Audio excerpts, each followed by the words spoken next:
Now, today we are coming to the last session on this current topic, that is Purusha Suktam. It is very important because this is considered to be the most important hymn or Suktam in Rigveda Samhita, and in fact it is found in all the four Vedas. It is used for meditation, it is used for daily reading as part of the sacred ritual of reading Vedic hymns every day. It is also used for rituals in temples, especially in temples where the deity is some aspects of Vishnu, and also it is an important suktam used for meditation. Now, the last part of this sukta is called Uttara Narayana. It's in the Yajurveda Taittiriya Aranyaka edition. These mantras that we are discussing today are not found in the original Rigveda version of this suktam. This is found only in the Taittiriya Aranyaka in its full form. So, and I mentioned, I just briefly referred to the sukta, which is the second sukta of the second Anuvaka. That is Vedahamedam Purusham Mahandam Aditya Varnam Tamasa Parastat Tameva Viditva Adimurti Medi Nanyapantha Vidyate Ayanaya. This is the sukta.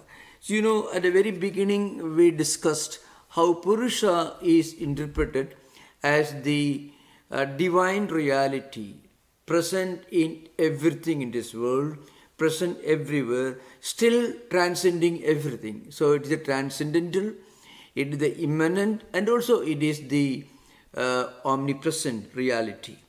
So in this particular hymn or sukta, the human, the divine, and the cosmic are rolled into one as one cosmic person, the cosmic dimension of the divine reality. And the purpose of meditation on this sukta is to experience this unity and interrelatedness of the entire cosmos, because Purusha, the cosmic person, expresses himself and manifests himself as everything in this world. And on the one hand, one can say it is a very graphic description of the human dimension, the physical human dimension of the absolute reality.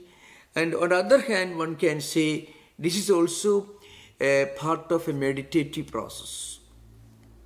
When we go deeper and deeper, there is a gradual evolution from many to one. At the beginning of our spiritual journey, you find we go for different things and we try to analyze and study different things separate from each other.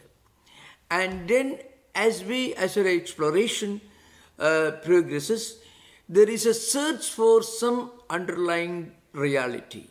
And surprisingly you can find this more or less in modern physical sciences also. A search for some underlying divine particle or divine entity which is the harmonizing, unifying fundamental principle. So that search for the fundamental unifying principle is one of the important aspects of this particular sukta.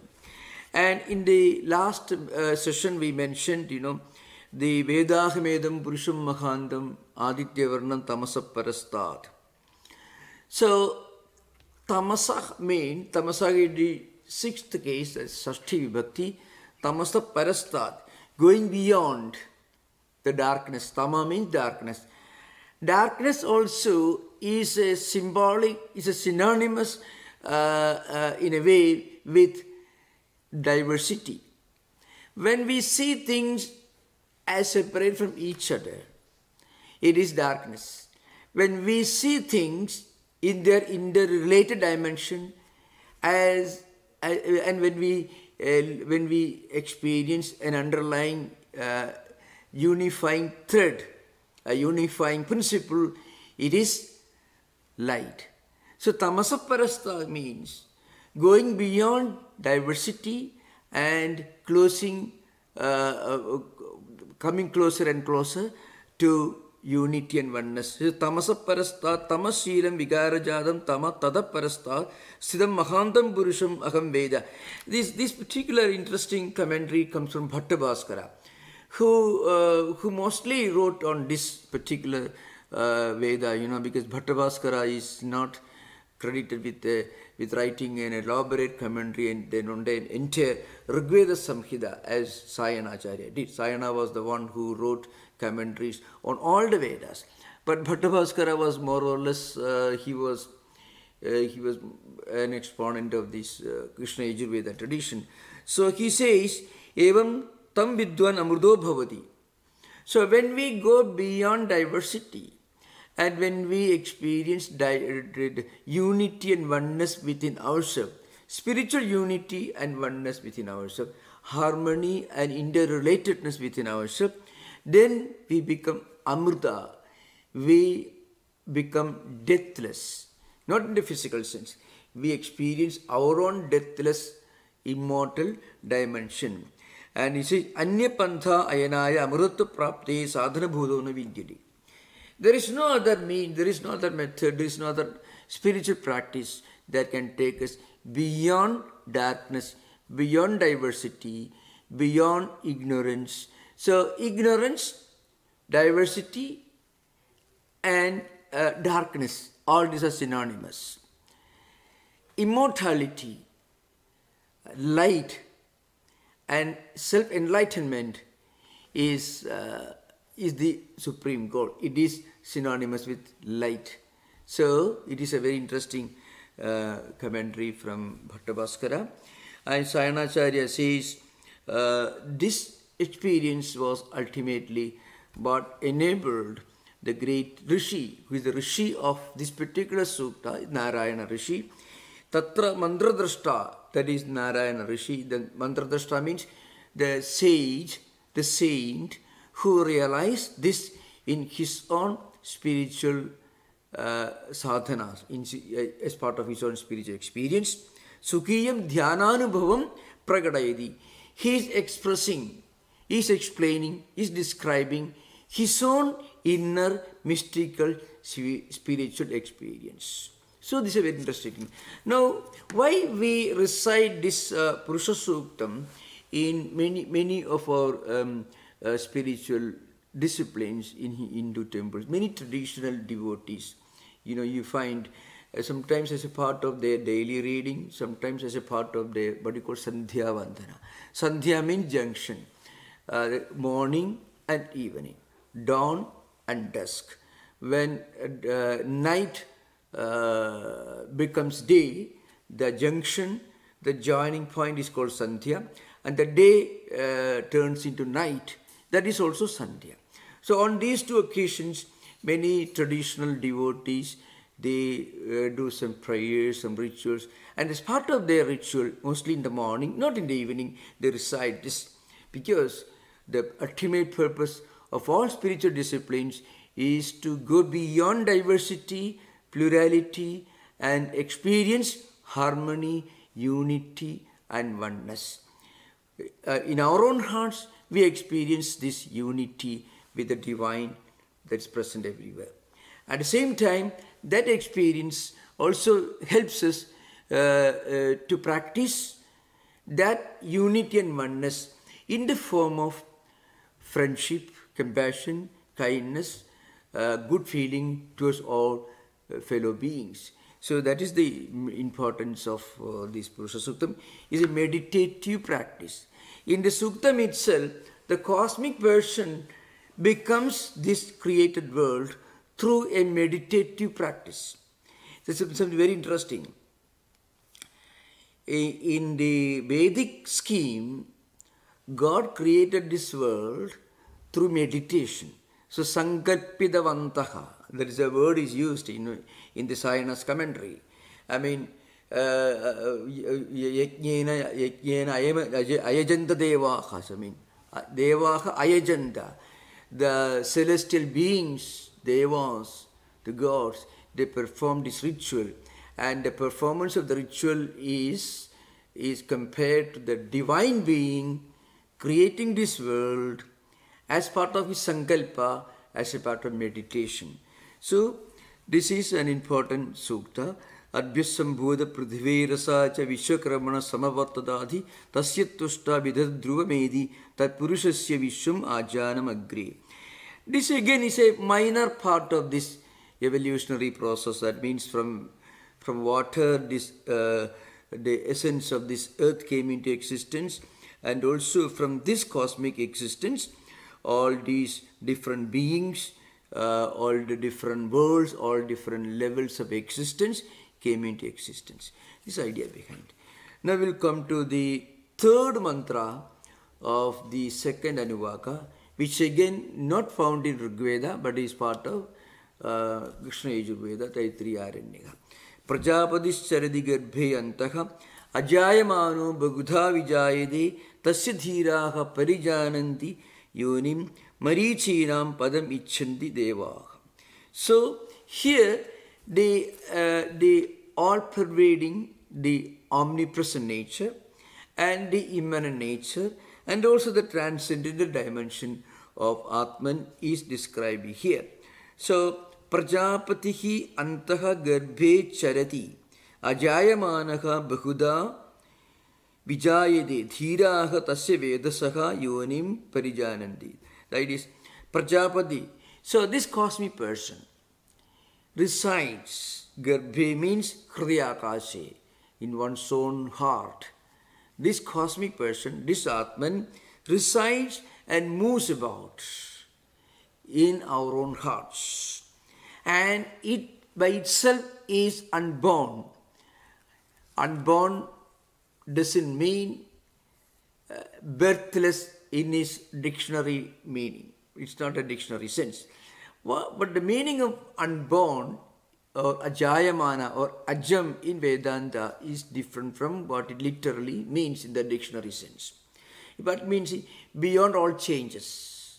Because according to Vedantic tradition, and this is accepted in other traditions also mostly, when you mention one of the 6 changes, and when you say something, let's say the divine reality is devoid of one of the 6 changes, it implies that it is devoid of, it is beyond all the 6 changes. All which are the 6 changes?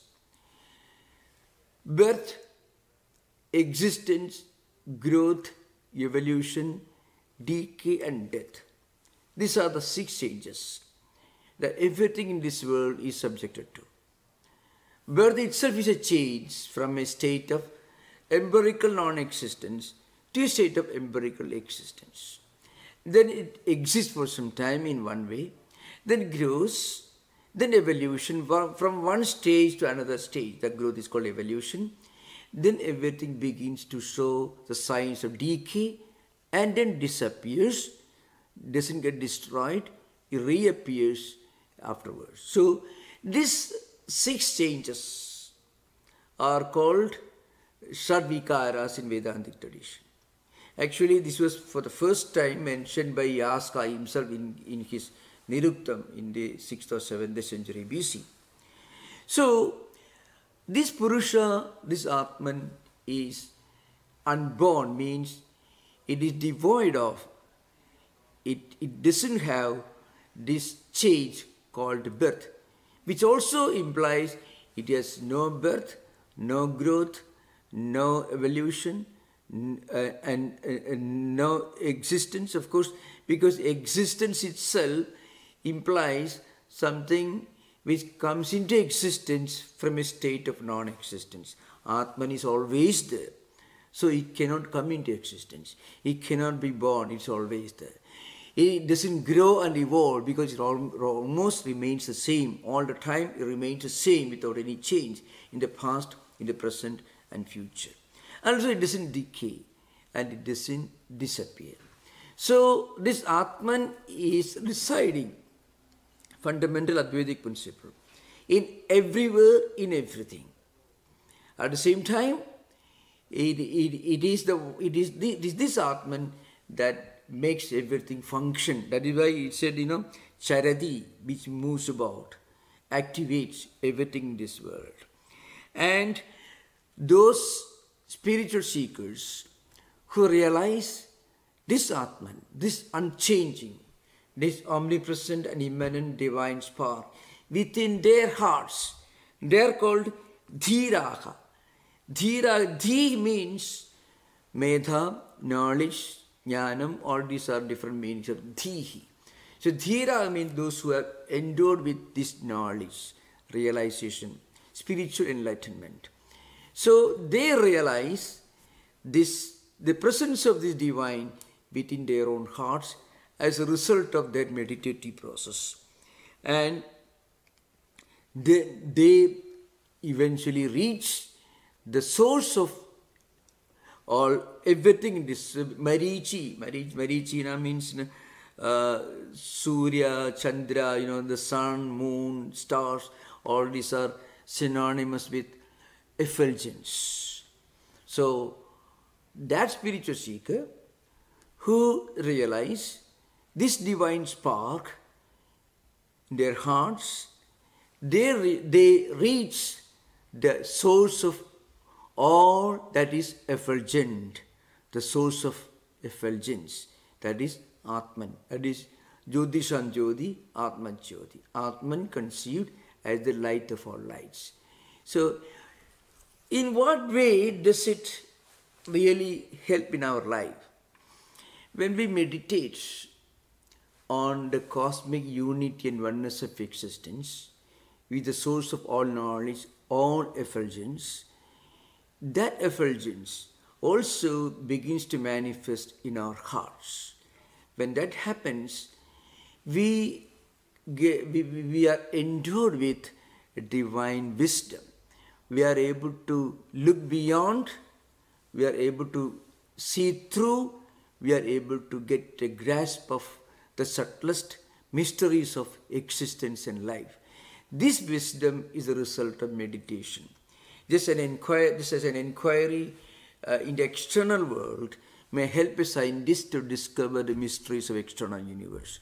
But an inquiry through meditative process into one's own heart will help us to manifest this divine light, this effulgence in our own hearts. And then we realize that this psychophysical mechanism is part of this changing, unchangeable phenomenal world. Our true nature goes far beyond all this. That's why this Purusha Suktam, the second Anuvaka, the last 4 mantras are considered to be a kind of meditative process.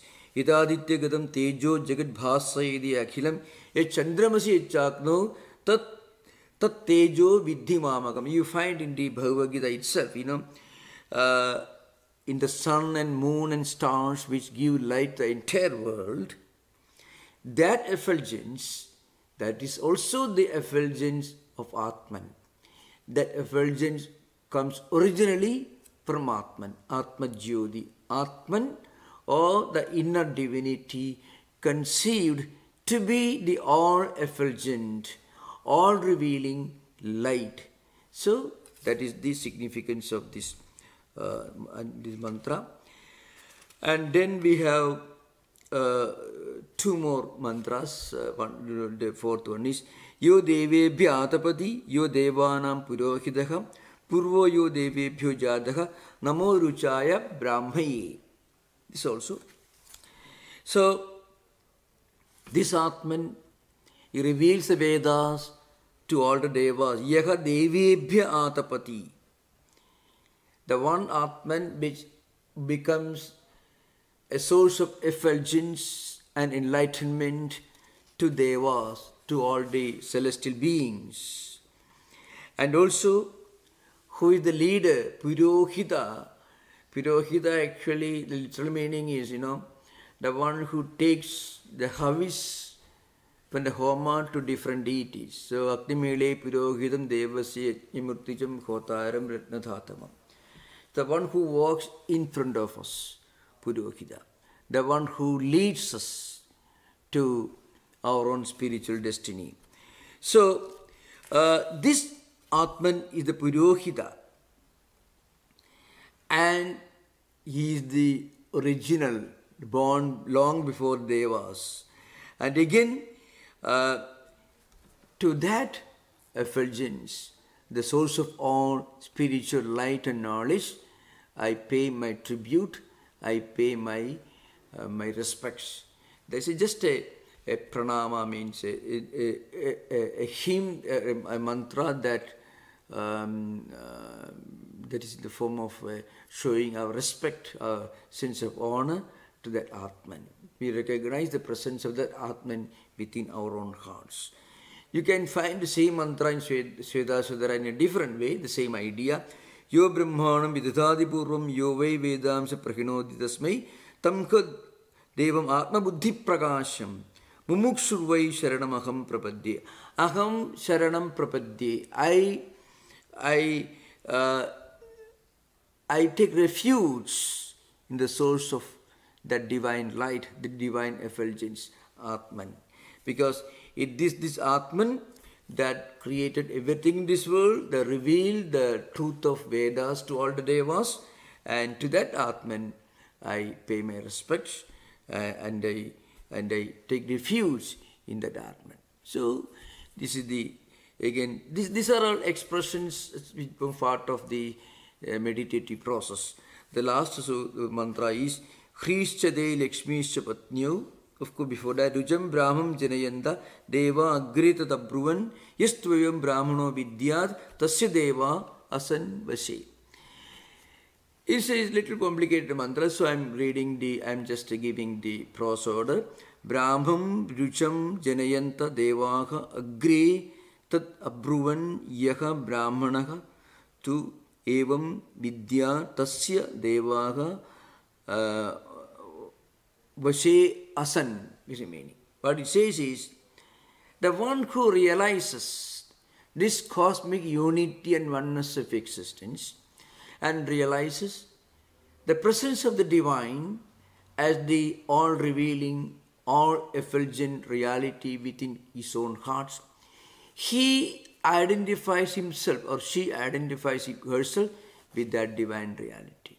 So it's actually in our own life, when we can connect with something other than our own psychophysical mechanism, when we think of ourselves as something that goes far beyond this empirical, changing or changeable, perishable structure called this body and mind mechanism, then we attain immortality.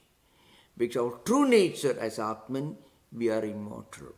As this physical body, we cannot be immortal, but as Atman, we are immortal. And then mantra says, Tasya Devaha Vashe Asan. Even gods and goddesses, roughly corresponding to, let us say, angels in the Abrahamic tradition.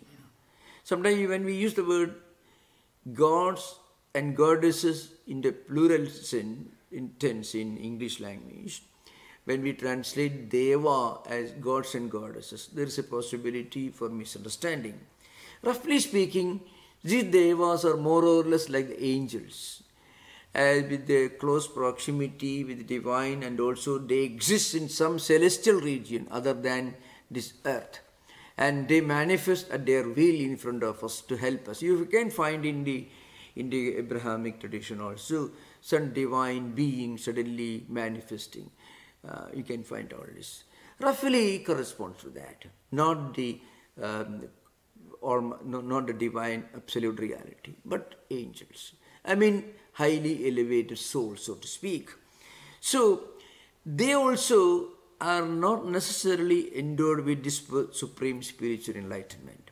So those who get this Atma Jnanam, they go beyond these angels, Devas and Devas. Devas and Devatas also become subservient to them. That's a literal meaning. That's again, sometimes in many of these hymns, it should be understood very clearly. important principle whenever we read these Vedic mantras. There is one section in each mantra. It is a kind of theology, Arthavada it is called. When you read this every day with a sense of sanctity and sacredness and concentration, you will have these benefits. So you find Vishnu Sahasranama, Shiva Sahasranama, Lalita Sahasranama, all these Sahasranamas you find. The last portion will be Phalasuddhi, it's called, or it's called Arthavada. Description of the material benefits that you get by reading this. That is only a mechanism used to encourage spiritual practitioners to practice reading these sacred mantras every day with a sense of sanctity and sacredness. It is only a mechanism that you find in many of the Vedic mantras, and also even in some of the most sacred hymns called Sahasranamas, it's called 1000 names of Vishnu, Shiva, Divine Mother. You find kind of eulogy, praising or pointing out the benefits of reading or reciting these sacred hymns every day, only to encourage spiritual practitioners. So actually, this is one of those mantras, Arthavada, Phalasuddhi, those who recite Purusha Suktam and those who do it with a sense of sanctity and sacredness, they will feel in their hearts a kind of fulfillment. You can very easily compare this. Suppose every day we listen to some violent music, terrible, so that disturbs our thoughts and emotions. You can imagine people can become extremely disturbed. Even when we don't understand the meaning, there are many forms of sounds and music which can, not good music, these are aberrations in the world of music, so to speak, which can disturb us. On the other hand, some other sound systems, sublime music, in any language, can have a healing effect on our emotions and feelings, a soothing, a healing effect. We need not necessarily understand the meaning of it, but the sound itself can directly connect with our hearts. Now, many of these Vedic mantras have got that mystical effect. Why? Because these mantras are coming from great saints and sages who meditated and purified their hearts by long years of meditative practice and meditative process. And from them these words come. So these words carry a strange potency, whether we like it or not. So when we read it with a sense of sanctity and sacredness, what we call Shraddha, then the divine element, the mystical divine element of those sound mechanisms, those verbal, the sounds and speeches and Vedic mantras, they also will enter our hearts and produce a healing, a soothing effect. This is true with regard to music, poetry, sublime music, sublime poetry, but much more true with regard to Vedic mantras. Because Vedic mantras they emerged from saints and sages. They were not just writing a big book with a lot of writing materials on the table one day morning after breakfast. They were not writing as a part of labor, as a part of the meditative process. These ideas emerge in their mind. The source of these ideas are not an intellect or information or knowledge, but their own realization. So they have the potency. That's why these mantras are very important, and they have a strange mystical element in it. And the last part of this Purusha Suktam is interesting. It's also a kind of description of the benefits for those, because most people read this for some benefit. They, at least for peace of mind, well, that's okay. But some of them may be with a great with a sense of concentration, sense of sanctity and sacredness, as a sacred ritual they practice. So there's a meaning that comes in the last one. Hrischade Lakshmischa Patnyu Ahoratre Parshve Nakshatrani Rupam Ashwino Vyatam Ishtam Manishana Amum Manishana Sarvam Manishana. This is the conclusion of this Indi Taittiriya Aranyaka, the Yajurvediya tradition. Hrischa. Actually, there is another part, even called Padhaveda, means another version. It's called Srischa. So, Hri means wisdom. What kind of wisdom? A wisdom that comes from understanding the limitation of what we possess. That is the real wisdom. So, a rich man becomes wise when he realizes and remembers that it's okay, it's all right to become rich, but there is something beyond wealth that he should seek, that he should look for. When we understand the limitation of something that we already have got, it is called wisdom. That is true in all respects. Suppose you are a great scholar, but you also realized the scholarship by itself is not the highest thing in this world. You should be able to make proper use of your scholarship. So you should be able to make proper use of your wealth. Then wealth and wisdom, and scholarship and wisdom. So wisdom is the mechanism that helps us to make proper use of what we possess. And it is wisdom that prevents us from making improper use of what we possess. So that wisdom is called Kri in Sanskrit. In some other versions, Sri, which actually means wealth or prosperity. Hrischade Lakshmischa Patnyu Ahoratre Pashe Nakshatrani Rupam is the last one. He says, those who practice this meditative process. So what's the meditative process? The beginning, Sahasrasesha Purusha Sahasrasha Sahasrabha Sabhumim Vishuddho Vruttu Atyadishta Deshangulam, etc. So the meaning of Purusha, the all-pervading, immanent reality. From that Purusha, the whole creation comes into existence. So when we meditate on this fact, we realize the unity and oneness of existence, and also the omnipresent dimension of the spiritual truth of Atman everywhere. So we feel the entire creation, our own life, our own everything, our own actions are all given a divine touch. They get purified. So, and then there is a description of the same cosmic person descending as and becoming all these phenomenal things in the world. Mountains, rivers and valleys, human beings, Aranya, Gramyas, Chaye, we read it.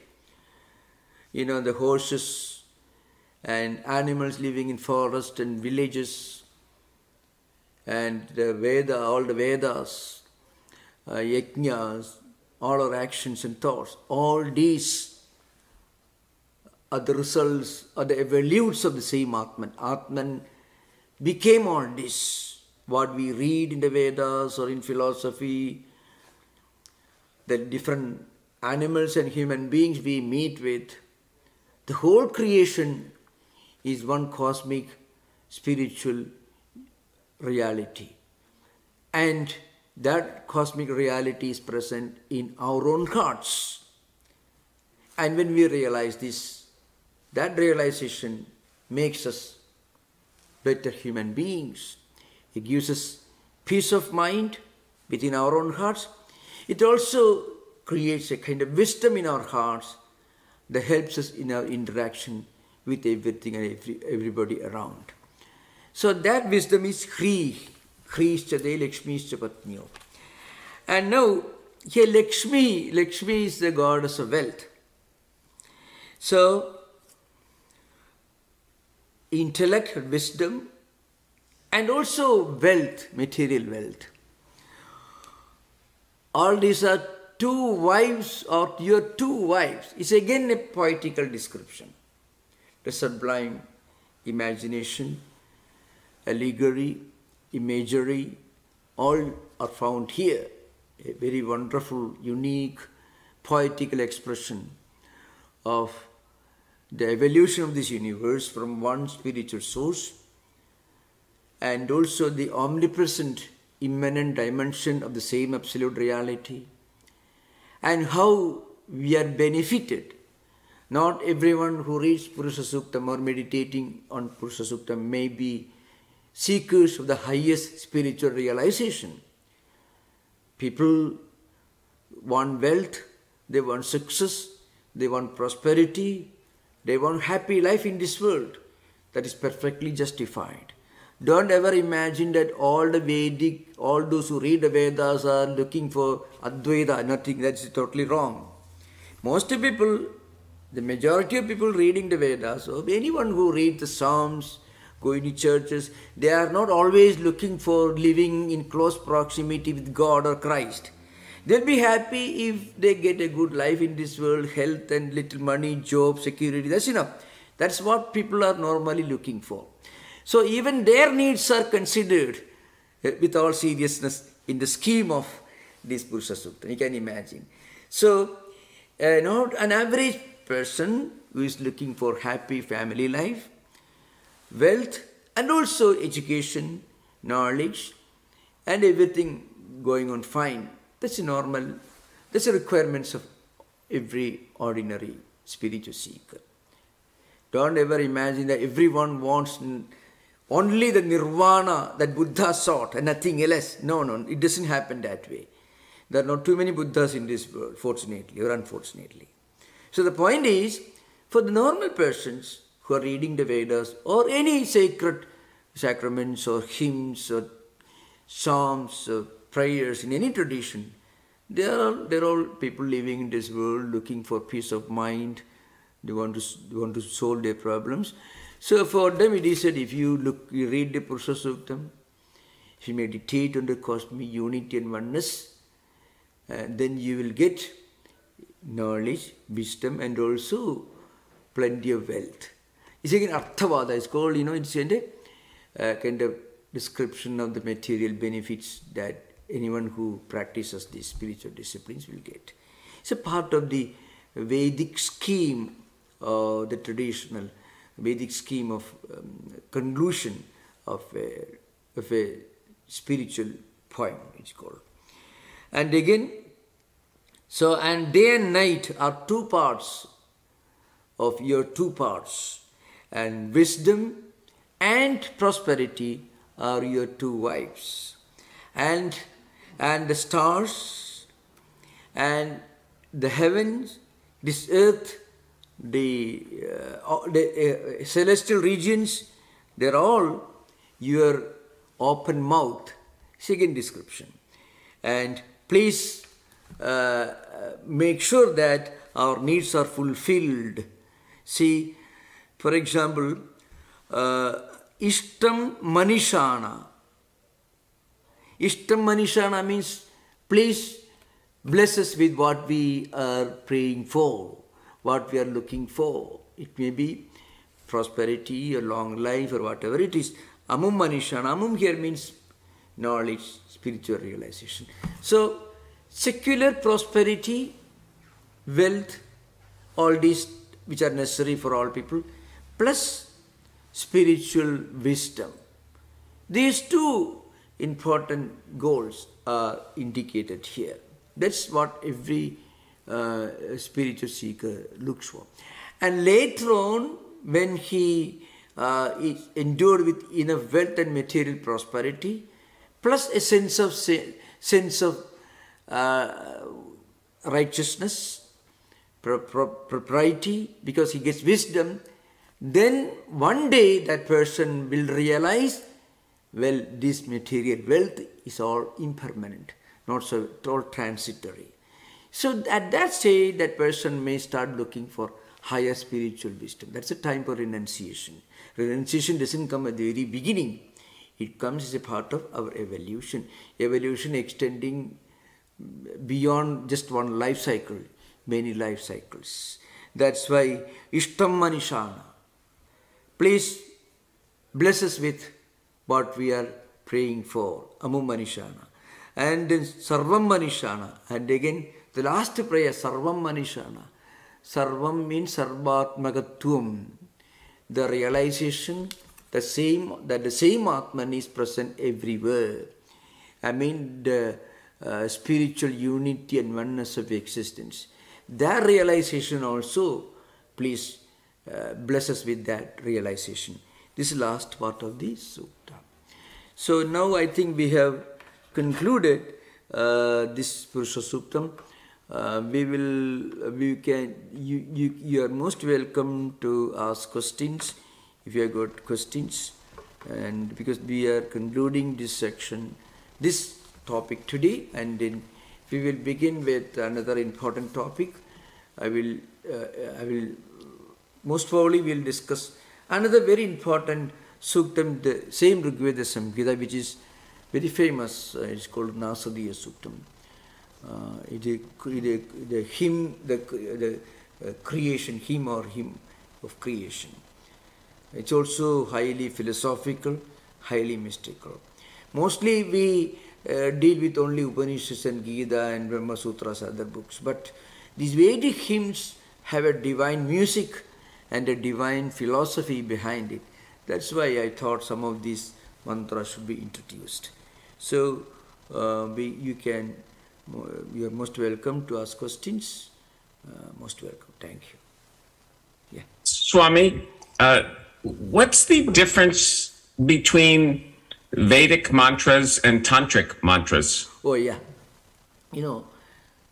Tantric mantras are addressed to one particular deity, and it is linked to a definite way of spiritual practice, which includes ritualistic worship, which of course combined with meditation.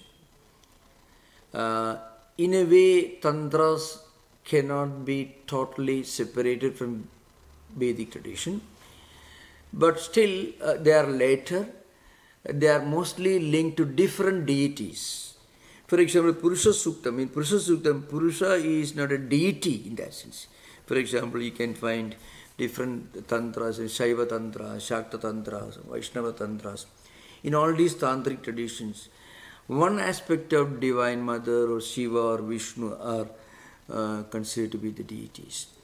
But in Veda mantras, it's not one deity, because Veda mantras originated long before the huge temples came into existence in India, and also long before image worship became widespread in the entire Vedic literature, except in some places related to the Chamaka, Namaka and all in Yajurvedic tradition.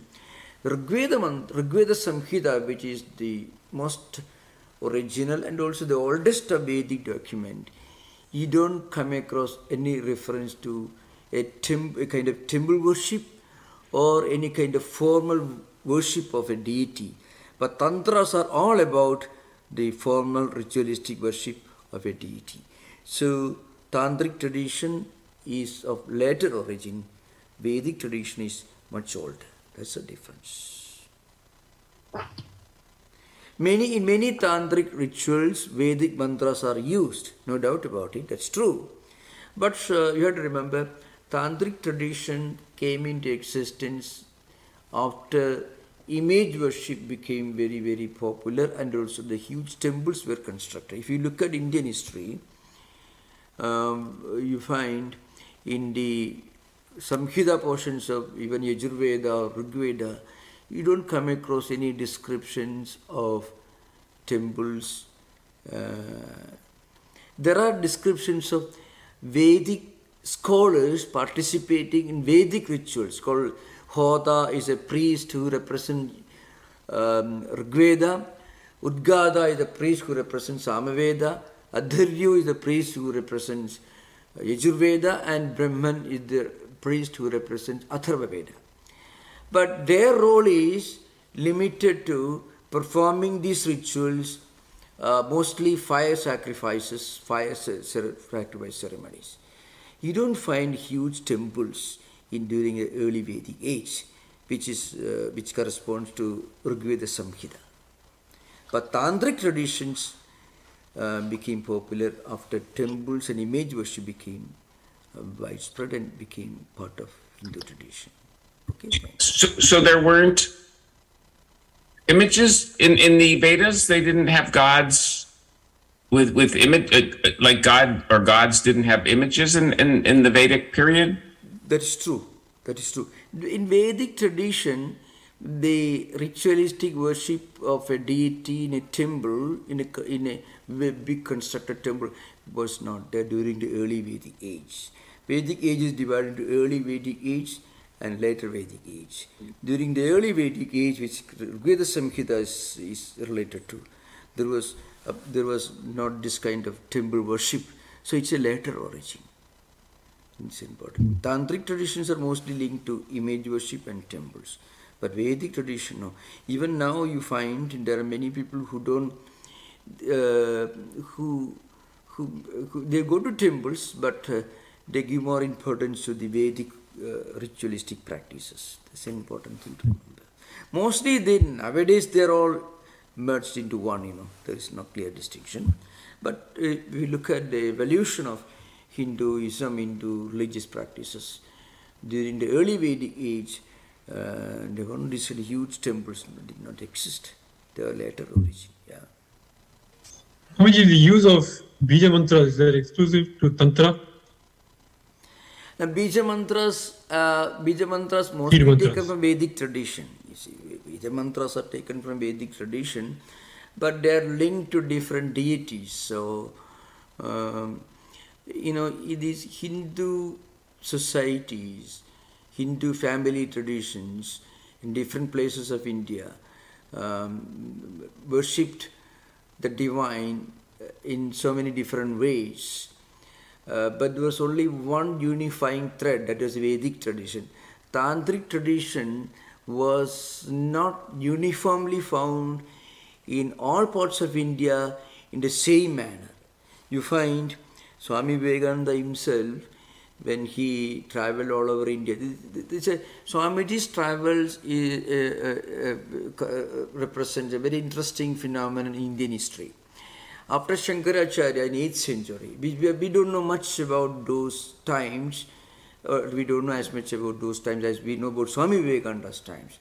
But when Swami Vivekananda left Bengal and traveled all over India, you keep observe one important thing, and this was this: the Vedic tradition is the only unifying thread of unity in India, the unifying thread of Indian culture, not Tantric culture. Because Tantric culture followed different smrtis, different books in different provinces. But Vedic tradition was the same everywhere. He goes on repeating this again and again. So, return to the Vedas, you find such statements in Colombo Dalmara lectures. So you find, and also his observations of what he saw in India, even during his travels before he went to the United States, that was between 1886, when Sri Ramakrishna passed away in 1886 August, till 1893 May, Swamiji was traveling all over India. And so he has all these experiences at the back when he spoke those words. He says, the Vedic tradition was the one harmonizing thread of Indian culture. When you talk about Tantra, Tantric tradition differed from province to province. It's an important thing. So Vivekananda also makes a surprising observation. You can accept only that ritual if it agrees with the Vedic tradition. And Vivekananda doesn't quote some of these statements which I am quoting now. Sudhi smudhi virodeshu Srudireva gariyasi avirodhe tu sada karyam smartam vaidikavat sada. This is from Jabala Smriti. Now Jabala was a great sage who wrote this Smriti. Smriti means Smriti is a book of do's and don'ts, like laws. Yajnavalkya Smriti contains a lot of ideas which have made contribution to modern Indian penal code, and also before that in Hindu law, even property, succession, many of these things. So many of these Smritis were highly developed constitutional works actually. So the point is, but in the Javala Smriti, the great sage says, wherever you find it, anywhere, in rituals, in philosophy, or in traditions, in practices, wherever you find something that contradicts the Vedic Vedas, you reject that.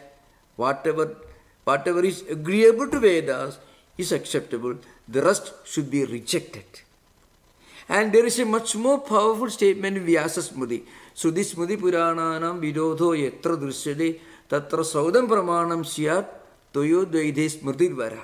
This is from Vyasa Smriti. It's one of the oldest of Smriti, even older than Manu Smriti. What it says is, Smriti is the Vedas, Smriti is the law books, so to speak, and Puranas, mythological books. Now, if you find any contradiction between what the Vedas say and what the other books say, then you reject what other books are stating, but uphold and accept only what Vedas tell you. Now, Swami Vivekananda became convinced of this uniqueness of Vedic culture when he traveled all over India. And so, in fact, one of the statements the Swamiji repeats again and again is, we have to bring back Vedas. Swamiji himself wanted to bring Vedic culture to Bengal, and he wanted a Vedic Gurukula to be established in Bengal, which has become a reality right now. So that what it shows is, in our tradition, Tantric tradition, or any tradition, whatever is not acceptable to the Vedas, they should be rejected. Unfortunately, it may offend many people, but I don't mind if they are getting offended, because that may be the beginning of the correction. Very often, and Swamiji also lamented, that we are living in the age of Puranas and Smritis. Most of the do's and don'ts and rituals and social injustices were all the results of upholding the Smritis and Puranas, mythological books, and not adhering to the teachings of the Vedas. Vedas are presenting before us a society built on the foundation of unity, justice, equality, and so on. Many of the great philosophers of Vedic times were women. Gargi was as great a philosopher as Yajnavalkya, the teacher of Janaka. So women education Vedas was very common during Vedic times. But in later centuries, things got completely disturbed, and you can find there was total neglect of the women folk when they study the Vedas. So Vivekananda points out some of these problems. But when we look at the text, Vedic text, you can see the egalitarian society based on principles of equality, justice, all you find in Vedas. But when it comes to Puranas and Smritis, later centuries, society began to change completely, and all these social injustices crept into Indian social polity at that time. Maybe a couple of follow-up comments. So you said in practice, today in India we are mixing Veda and Tantra. So we are all Mishras. We are not Vedis. We are Mishras. Yeah.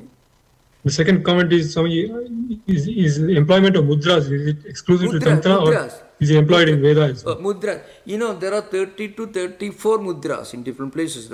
All these mudras are used to teach Vedic mantras to children, mostly, Hrasya Mudra, Dirgha Mudra, and also whether a vowel should be closed vowel, open vowel, all these are indicated by showing. I'm referring to like Sharanagati Mudra, Prapatti Mudra. Yeah. See, Chin Mudra, all these mudras must have formed along with part of Vedic training program.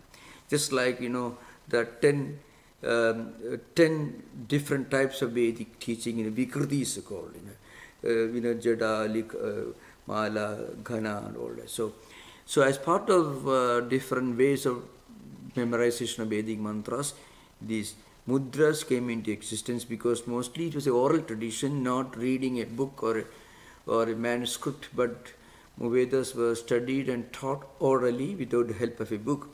So, what you're saying is the mudras are specific to Veda, not to Tantra. Yeah, mudras must have evolved later on to as tools for teaching and learning Vedic mantra, especially Hraswa, Dirgha, Pluda, and also Udata, Anudata.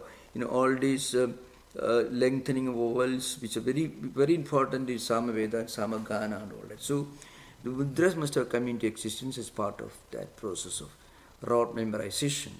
Okay, thank you. Namaste, Swamiji. I have a question on, so since this is a class on Indian philosophy and some unique aspect of Indian tradition is kind of Shakti worship or feminine worship, which is quite unique in India, would it be also possible to have maybe after the Nasadiya Suktam something about origins of that in Rigveda, like Devi Sukta or something? I don't know what is the real origin, but maybe Devi Sukta could be one of the possible. True, something briefly, would it be possible to discuss? We will discuss some.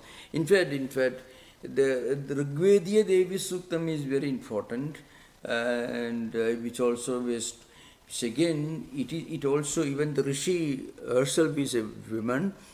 That itself is a proof that Vedic education was very common among the women folk in ancient Vedic time. Vachak Navi is the name. So we will discuss that later. But remember, the concepts of the feminine archetype, which is called Durga, Lakshmi, Saraswati, all that, must have evolved originally from Vedic mantras like Rigvediya Devi, Aham Rudre Birvasibhisharami, all that you find, or Durga Suktas, which you also find in the Vedic tradition, Jadaveda, Sunavamasom. And also you find many of the feminine archetype of Shakti worship must have evolved from Vedic mantras where the deity was a feminine archetype in the form of Durga, all that.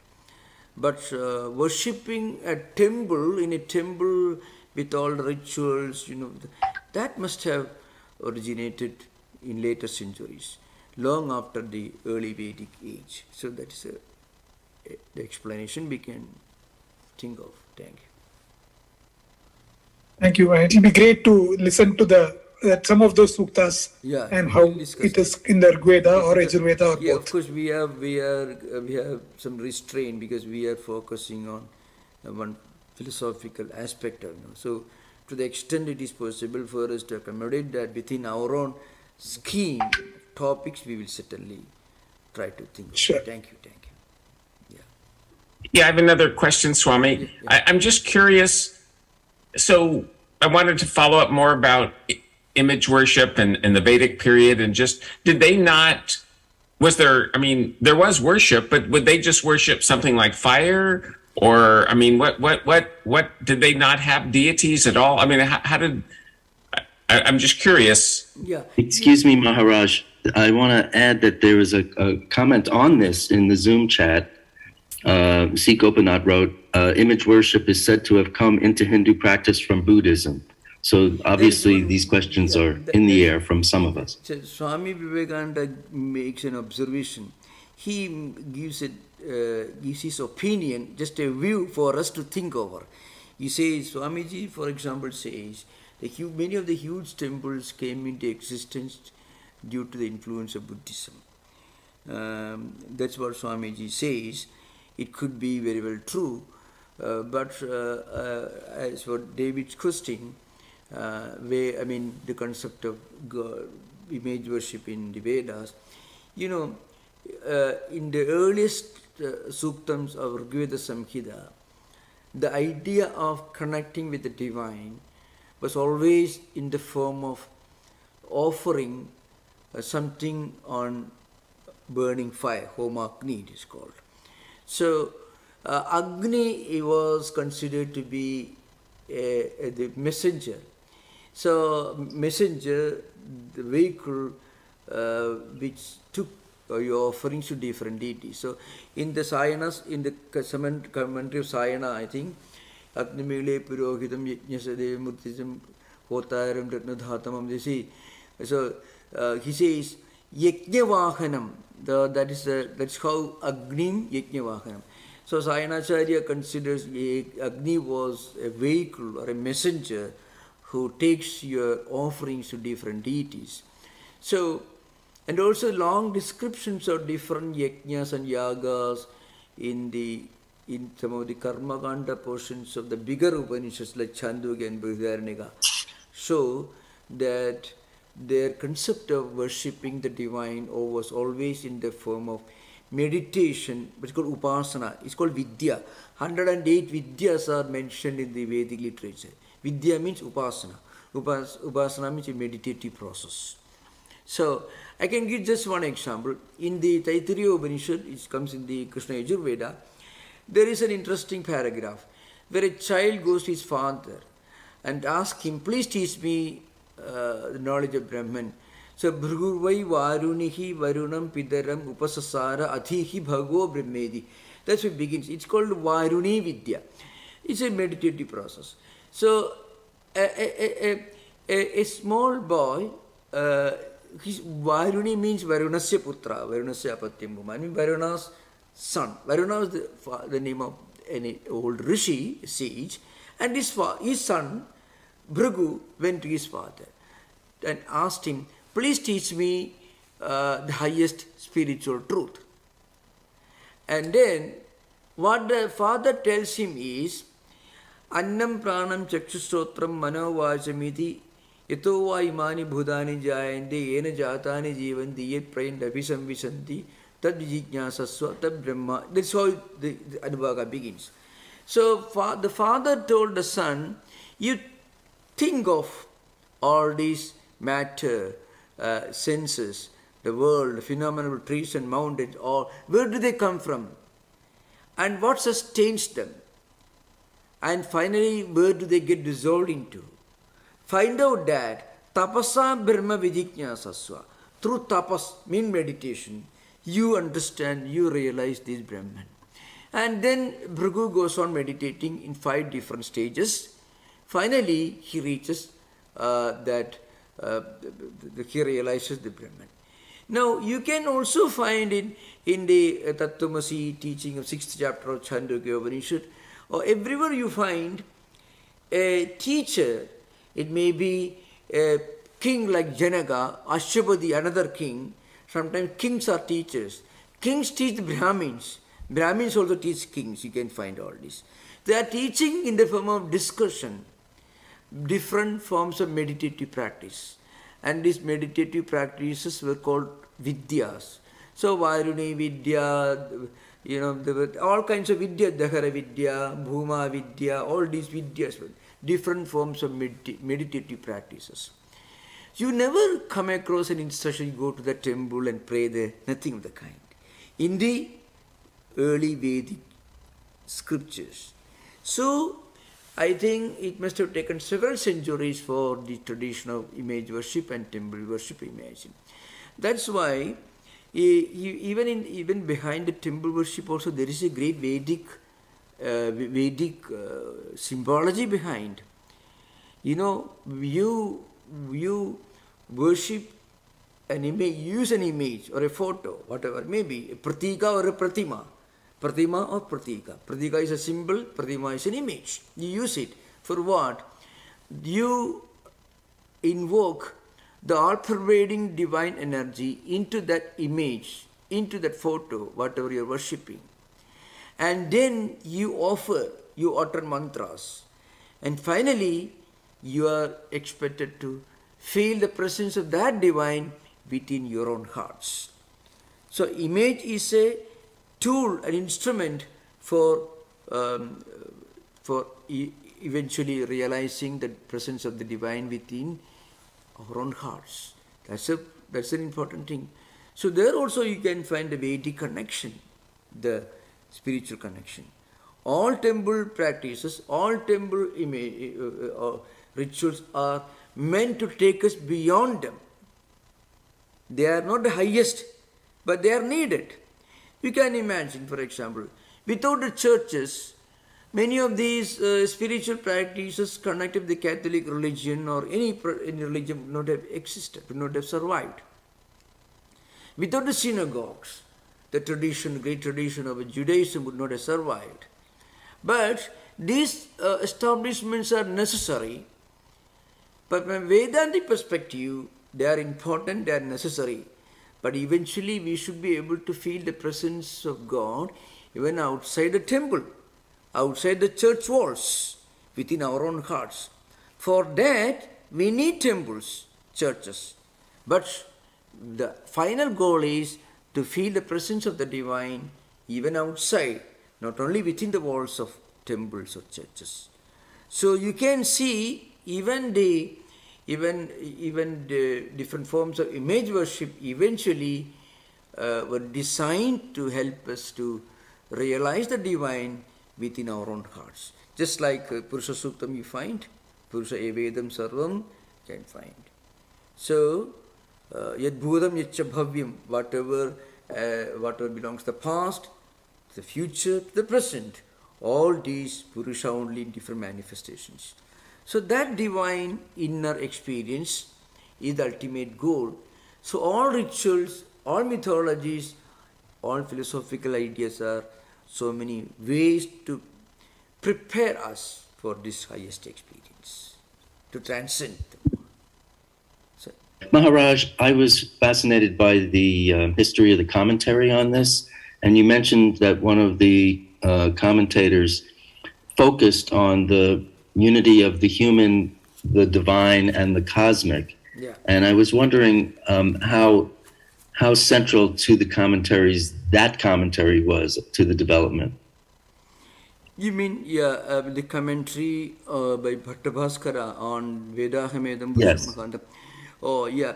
So, this meditative process is designed to help us to go beyond darkness.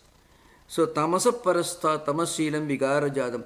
So, tama or darkness is synonymous with multiplicity, seeing everything different from everything else. That's the implication. Seeing everything different from everything else. That is darkness. And light is seeing everything as a unified one absolute reality. So there is an evolution from many to one, from gross to subtle, from without to within. And a person who realizes this all unifying thread of unity and oneness and harmony, that person becomes amurda, deathless, because that unifying element is the spiritual unity and oneness. One that goes beyond the physical body, mind and intellect, which cannot be called immortal. But Atman, that's our true identity, is immortal. So, evam tam vidwan amruto bhavati. So, one who realizes this Atman, which is the all unifying element, the transcendental reality that's beyond a psycho-physical mechanism, that person becomes deathless, immortal, because he realizes his identity, the immortal Atman. That's his idea behind. So, Swami, if they did not have image worship during the Vedic period, can bhakti exist without image worship? Yeah, can they have devotion? Yeah, bhakti did exist. In fact, bhakti can be found in many of the suttas. But bhakti as a distinct school, as distinct from karma or jnana yoga, karma yoga, bhakti yoga, that did not perhaps exist, because for the first time, bhakti, devotion, karma or karma yoga or jnana yoga, the path of philosophical inquiry. This distinction, this division is found in the Bhagavad Gita. In fact, Shankaracharya considers Bhagavad Gita as a commentary on the Vedas, Vedanta. And he says Bhagavad Gita is the condensation or the essence of all Vedas. Tadidam Gita Shastram Samasta Vedartha Sangraha Bhudam Durvigniyartham.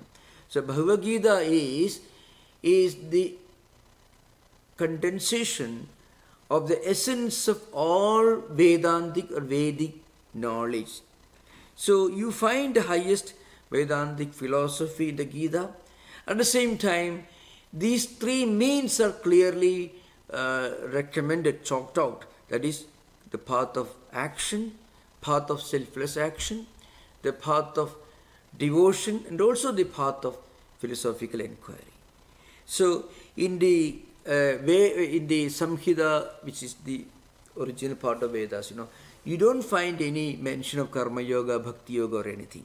But the seeds are there, the original ideas are there implied, but not clearly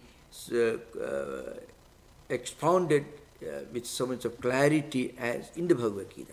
Bhagavad Gita is the first book that clearly classifies our spiritual disciplines into these three different parts. That is Karma Yoga, Bhakti Yoga, Jnana Yoga.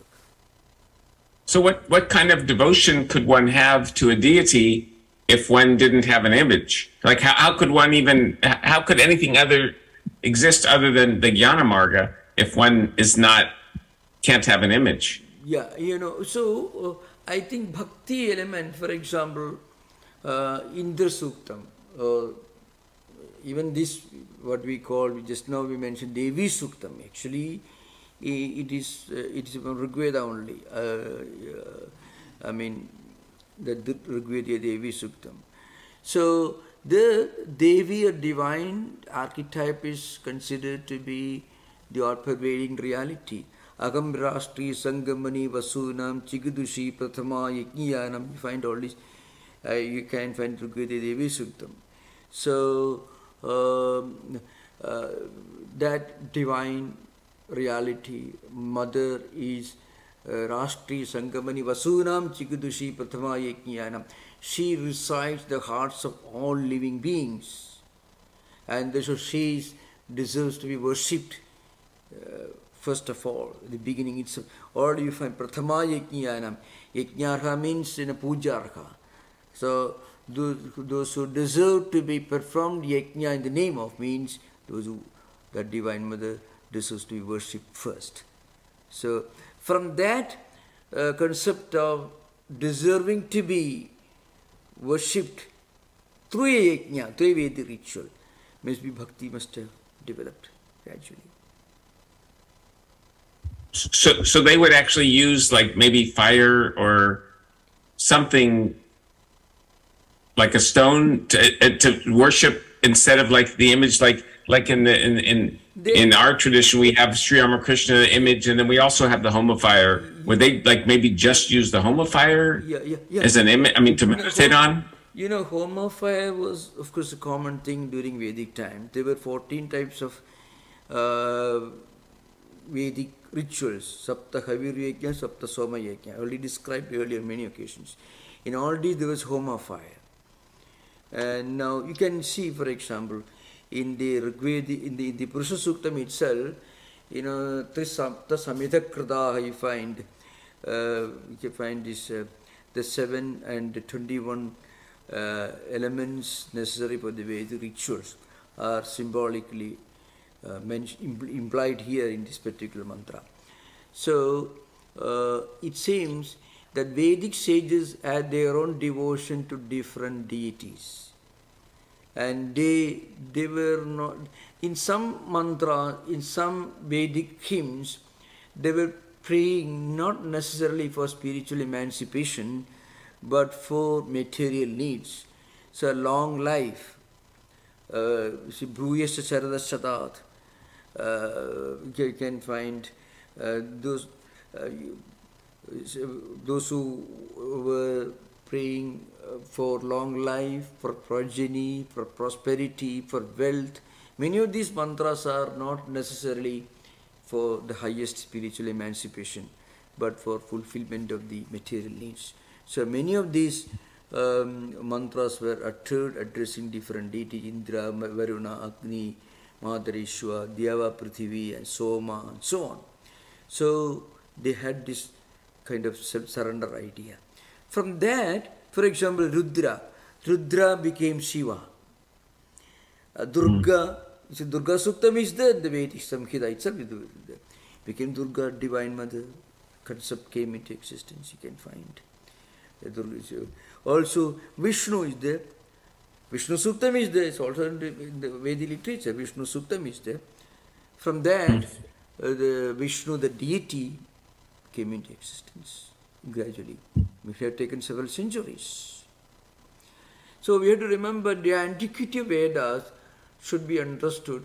Western Indologists have not done justice when they fix the antiquity of Vedic mantras. I can tell you something very interesting and very unfortunate. And this is purely incidental. When they found out the Egyptian pyramids, and incidentally, during Napoleon's times, a few French soldiers happened to visit Egypt, and you find gradually a number of French scholars came to be interested in what you call Egyptology. I mean, you heard of this, Egyptology, study of Egyptian pyramids. They were very much concerned that these Vedic rituals and Vedic symbols are much more ancient. They deliberately wanted to create the impression that the Egyptian pyramids predate Vedic symbols. This was a very interesting. Now those things, they are very well exposed. So they are primarily concerned because you can see many of the pre-Socrates, pre-Christian Greek mystery religions had a lot of things common with some of the Vedic mantras. You can find very close. But they were very unhappy that I think it was a bit of a difference of opinion between the French Egyptologists and the British Indologists. So they wanted to make it out that the Egyptian pyramids predate much older than Vedic mantras. I don't want to go into that part of discussion, which is a bit controversial and also unnecessary, because we have a very wonderful platform to discuss higher things. But a lot of such things also happened, as it happens frequently, in the relationship with different countries and scholars, which is highly controversial. But Vedic literature is much older than what the impression that we may get by reading many of the books of Indologists.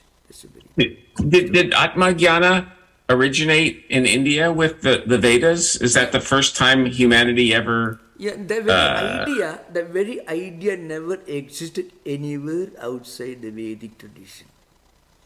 The fact that when we die, this body perishes, the body goes away, something remains, and that something takes a rebirth.